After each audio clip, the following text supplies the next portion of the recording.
HOA Karen called cops after my wife moved in, then found my wife presiding over her case. I knew the moment Karen saw my wife carrying her suitcase across the lawn that trouble was coming.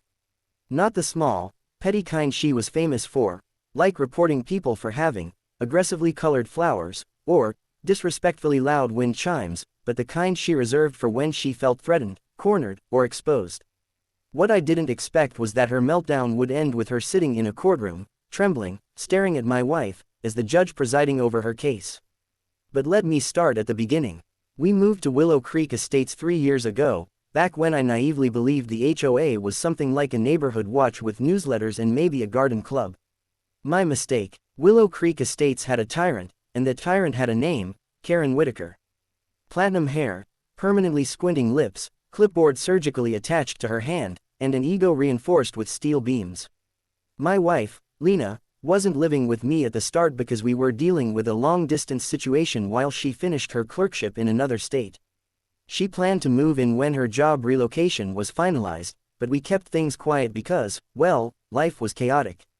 And Karen, she thrived on information. If she didn't know something, she treated it as a threat. The day Lena arrived, I should have known Karen was watching. Her blinds twitched the moment my wife stepped out of the Uber.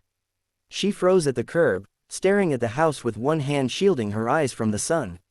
"Is this really it?" she asked. "Yep." I kissed her cheek. "Welcome home." She smiled, but I saw the nerves flicker behind her eyes.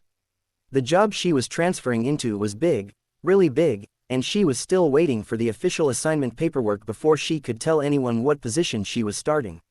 We made it to the porch before Karen stormed out of her house like she was about to stop a burglary in progress. "Oh, absolutely not," she said as she marched toward us. Excuse me, we need to address this." I sighed. "Hi, Karen, what is going on here?" she snapped, eyes darting between me and Lena. "Who is this woman?" "My wife," I said. Karen blinked, looked at Lena again, then at me. "No, that can't be right." Lena raised a brow. "Why not? We have no record of a spouse." Karen barked. "In HOA guidelines, all new residents must be approved before moving in." "There is no such rule," I said flatly. She slapped her clipboard. "There should be." That was the moment I saw it, her eyes scanning Lena from head to toe, not because she cared about the rules, but because she hated the idea of new people she didn't control entering her kingdom. She leaned in closer than anyone wanted. "What exactly will you be doing here, dear?" "Living," Lena said, crossing her arms. Karen scoffed. "Well, we'll see about that." The first call came at 9 p.m., then 10 p.m., then 11. Noise complaints, parking violations, suspicious activity reports, someone loitering on our own porch. Every time, the police came out, apologized, and left. The officers knew Karen too well. This wasn't her first rodeo. Her goal wasn't justice, safety, or anything noble. It was control. By the third night, one of the cops shook his head as he walked up. "Look, I'm sorry," he said. "We have to respond to every call she makes." "That's fine," Lena replied. "This harassment will be documented."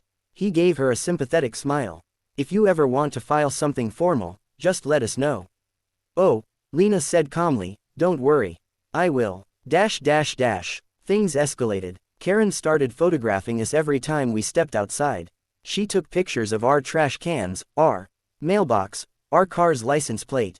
She walked by the windows to check for HOA regulation compliance. She even stood on the sidewalk making notes whenever Lena watered the plants. One morning, around 7 a.m., Karen marched up to us with a new clipboard. "This is a notice," she announced, thrusting a paper toward me. "You are in violation of HOA Ordinance 47C. "There is number 47C, I said. "There is now. I wrote it this morning."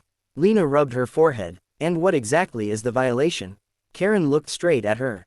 "Unauthorized cohabitation." I stared at her, stunned. "That's not even legal to regulate." "Oh, I'll make it legal," she said. Lena exhaled quietly. "You're making a mistake." Karen smirked. "No, you made the mistake. You moved into my neighborhood without permission." With that, she stomped away, humming to herself like she'd already won. The breaking point came the next week. My wife was unboxing books in the living room when flashing lights lit up our windows. 4 police cars. Officers at the door. "Ma'am," the leading officer said, We received a call reporting a domestic disturbance. There is no disturbance, Lena said calmly. She said she heard screaming. Lena looked at her empty, silent house. Unless books yell, that didn't happen. And she reported that you threatened her life, the officer added reluctantly. I felt my stomach drop. What? She claims you shouted at her in the street, and implied violence. I stepped outside with the officers. Across the street, there she stood, Karen, arms folded, smirking triumphantly like a villain in a soap opera. She's dangerous, Karen called out. You need to remove her from the neighborhood. The officer sighed. We're going to have to take statements. I'd like to file a counterclaim, Lena said calmly. Karen's smirk dropped. For harassment, my wife continued.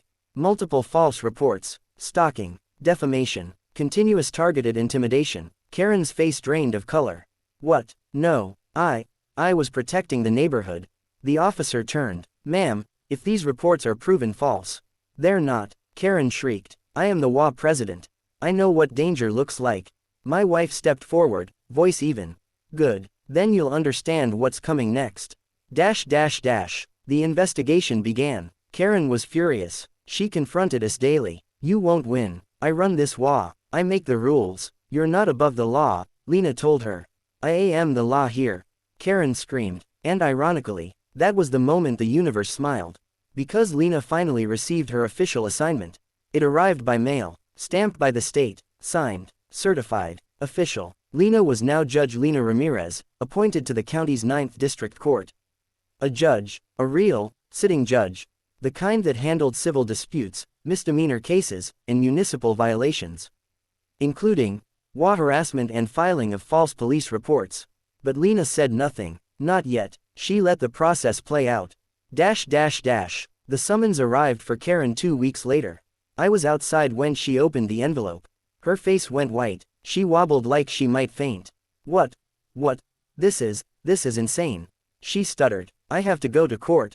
For what? Harassment. False reports. Disorderly conduct, I said casually. I was doing my duty. Lena stepped outside then. Your day in court has been scheduled. Karen froze. She pointed at my wife, shaking. You think you're going to get away with this? I know people. I have connections. I'm the HOA president. Lena smiled. And I uphold the law. Karen stomped off screaming. But she had no idea yet. No idea who was waiting for her in that courtroom. The day of the hearing, Karen strutted in. Wearing her fanciest blazer and a pearl necklace that clacked with every self-important step. She carried 5 thick binders labeled. Evidence against the trespasser, unauthorized wife incident, community safety records, Karen's HOA authority, Karen versus the criminal. No joke. I sat in the back row. Karen refused to sit. I will speak first, she demanded to the clerk. I have prepared a full statement. The clerk blinked slowly. Take your seat, ma'am. Finally, the bailiff called the courtroom to order. All rise. Karen smirked and straightened, ready to see some random judge she planned to manipulate. The side door opened, and when my wife walked in, robes flowing, expression controlled, eyes sharp. Karen's mouth fell open, her binder dropped, a paper labeled, Exhibit A, Suspicious Wife, fluttered across the floor. Lena stepped up to the bench, sat, and looked directly at her. I am Judge Ramirez, she said. Presiding today. Karen made a choking sound. I object. Lena raised a brow. On what grounds? Karen sputtered. You're the criminal. A courtroom reporter coughed to hide a laugh. Lena clasped her hands. Mrs. Whitaker, I remind you that you are here on charges of harassment, filing false reports, and misuse of emergency resources. Would you like to proceed with the hearing? Karen looked around desperately. Is this a joke? Someone tell me this is a joke. She can't be a judge. She lives in my neighborhood. Lena nodded. Correct, which is why I will not be issuing the ruling. Another judge will review the findings.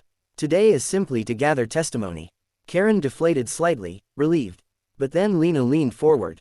But I will be questioning you. Karen screamed. For the next hour, Karen's world unraveled. Lena read out the timestamps of every false police call. The officers testified about her history of exaggerations. Neighbors submitted statements about her ongoing harassment. Karen tried interrupting every 15 seconds. I was protecting the community. I did nothing wrong. The wife was suspicious. You were a stranger. I don't like new people. At that last one, the courtroom groaned. Lena remained calm. Mrs. Whitaker, she said evenly, you filed 11 false police reports in 10 days. I was doing my job. Karen shrieked. You photographed private property. You stalked residents. You wrote fake HOA rules. It's called leadership. You attempted to remove someone from their lawful residence. Karen slammed her fist. I did what I had to do. Lena nodded slowly. And now the law will do what it has to do.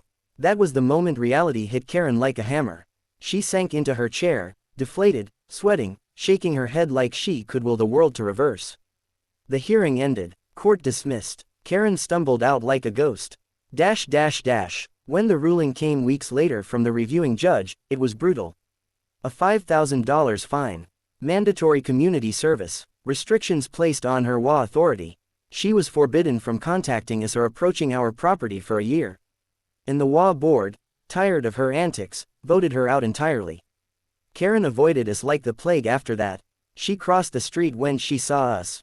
She hid behind hedges. She slammed her blinds shut if Lena stepped outside. And every time she saw my wife, she turned red, not with anger this time, but humiliation. Because in her quest to control the neighborhood, she forgot one thing. Not everyone she tries to bully is powerless. Some of them wear robes and hold gavels. And some of them are married to the guy across the street. Life has been peaceful since then. The HOA actually functions. Neighbors relax again. And Karen, well, she keeps her head down, waters her lawn in silence, and prays she never sees another envelope with Lena's name on it. But sometimes, when she thinks no one is looking, she peeks out her blinds at our house with the fear of someone who poked the wrong bear. Because she did. Injustice answered the door.